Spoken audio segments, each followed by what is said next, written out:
Welcome to my studio. My name is Wes, and this is a watercolor painting I'm painting today of a young cow. I've started with the sketch on the watercolor paper.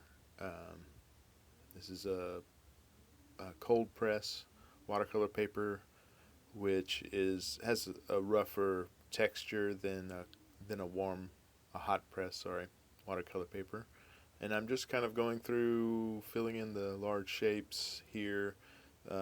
This image, there's a lot of areas where it's just kind of solid colors with some variation, but not a lot of details. So it was kind of just a matter of getting all the colors down where they needed to go. And I'm adding some hair shapes here and there, where it's substantial, and but other than that, it's fairly easy. This part, it's not a technically difficult painting.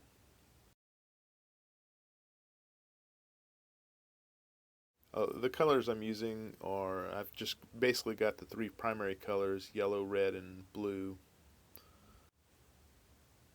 Trying to recall the actual names of them. I think it's Prussian blue, and the other two, I think, is it Windsor yellow and Windsor red? Could that be true? I think that's right. I've also got some white at the top, which is white gouache, which is an opaque watercolor. And I use that at the very end to put in the white highlights that I don't get. Most of these colors I'm mixing as I go. I could talk about that a little bit. I try to grab the colors from the side of each of the paint so that if I ever need the pure color, I can just use the top of the paint. So just so it doesn't muddy the entire paint blob that I have out there. But for the most part, especially in this painting, most of these colors I'm putting down are slightly mixed. Sometimes I'll mix on the paper, adding a different color to adjust the color that I've just put down while it's still wet. Other times I'll mix ahead of time. Usually I will. And then you can always adjust the color. It's called glazing when you add another color on top of a already dry color on the paper. And that can adjust the color, since watercolor is a transparent medium. Anytime I want black, I'm usually mixing the two darker colors, blue and red, together.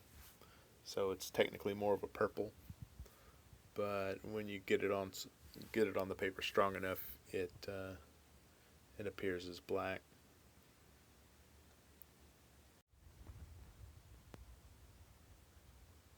I enjoy painting cows. They have interesting shaped heads, and just always liked it. I do struggle at times to find subject matter to paint, so if you have any ideas for me, feel free to leave them in the comments below. And if it's an idea that I'm interested in pursuing, you might see a video on it soon. I'm trying to send out a few more videos than I have in the past. It's a new year, and if I could shoot for once a week, that'd be good, but we'll see.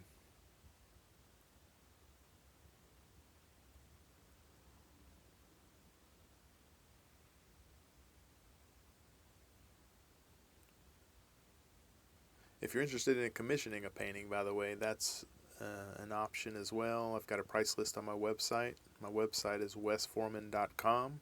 That's Wess, W-E-S-S, Foreman, F-O-R-E-M-A-N.com. I've also got links to other of my social media, Facebook, Instagram, as well as an email newsletter I send out occasionally.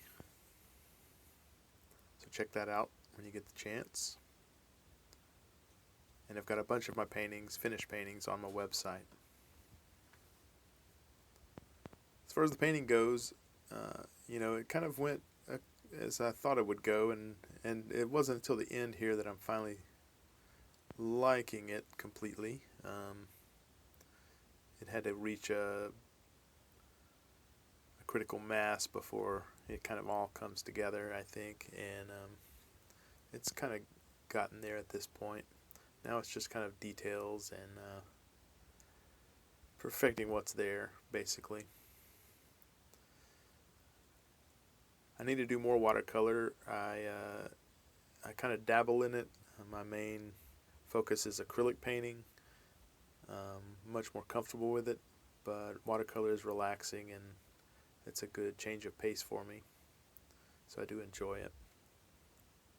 Anyway, this one's coming to an end. I finish it off with some colored pencils, which I don't have the video for, but you'll see the end result here shortly. I hope you've enjoyed the painting process, and